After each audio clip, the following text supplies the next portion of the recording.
are joined by the head coach of the Jets, Todd Bowles, and the Todd Bowles Report, brought to you by Tri-State Buick GMC and Advanced Radiation Centers of New York. Coach, the old saying is there are no style points. A W is a W and an L is an L. So how do you look at yesterday's game? Or, I mean, do you just say we could play better, but, hey, I'll take the win?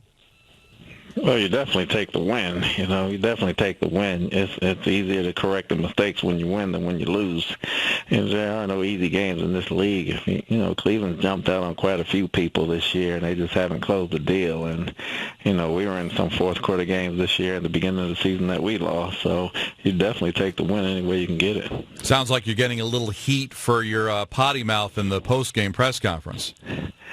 Didn't mean to come out like that in the heat of the moment. I was just talking normal, and it came out the way it came out, but I don't know any other way to express it. It wasn't intentional. I'll try to watch that part of it a little bit in the future, but it came out how it came out. I heard that they now have a curse jar on your desk. Is that true? They're working on it. We're going to put together a swear jar for me, but that's okay. If we can win, I'll take as many swears as I can take. Now, let's talk. I mean, again, a win is a win, and we understand that. How disappointed were you, Coach, in the way your team came out in the first half?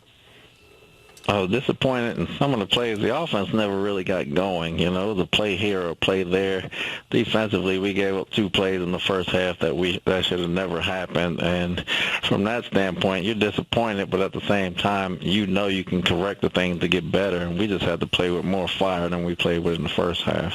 I know you said in the postgame you didn't think about making a quarterback change at the half, but we actually had it as our turning point in the postgame. Anun was stripping the defender of what would have been an interception on the first pass from Fitzpatrick in the second half. If that had been picked off, do you think that might have changed the game and would have changed your thinking about Fitzpatrick moving forward? No, and I'm not into the shoulda, coulda, woulda. I'm pretty much a factual guy. If you pick it, you pick it. If you don't, you don't. So there are plenty of plays that could be made or not made if we would dissect them all, so I don't worry about that. What was said in the locker room, Coach, at the half? I heard a couple of guys got up and said things, including Darrelle Revis. Was it an angry locker room? Was it an embarrassed locker room? How would you quantify it?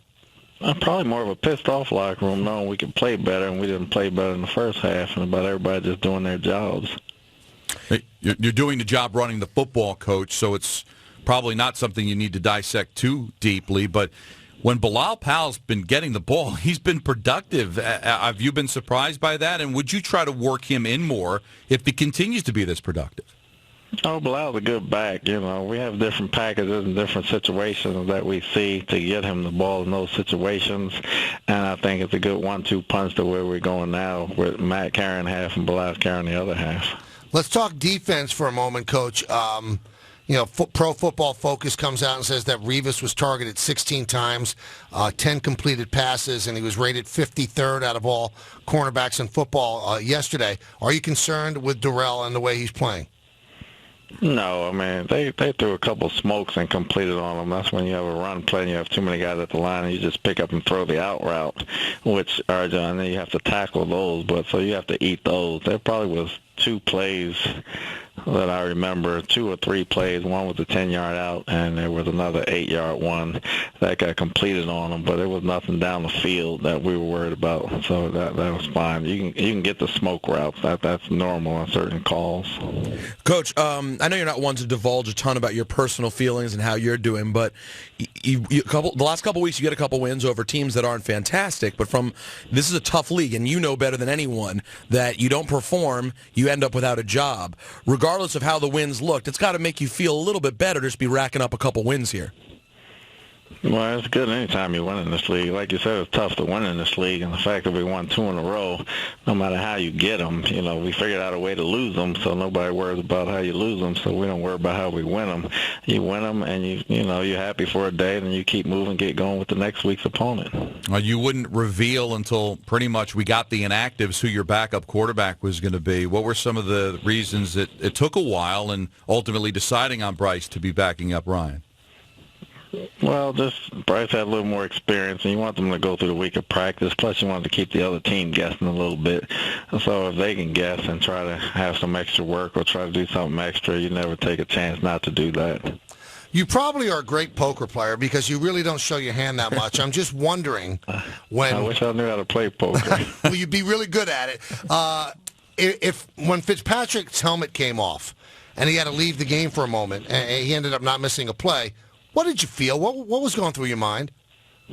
I thought he was hurt. He told me that it looked worse than it was, but it looked pretty bad to me because I saw the earpiece go, and I saw a couple things move that was part of the helmet, and I thought it was pretty bad. But Fitz is a tough guy. He got up, and he said it wasn't as bad as it looked, so I believed him, and I trusted him right there, and we just got back to playing.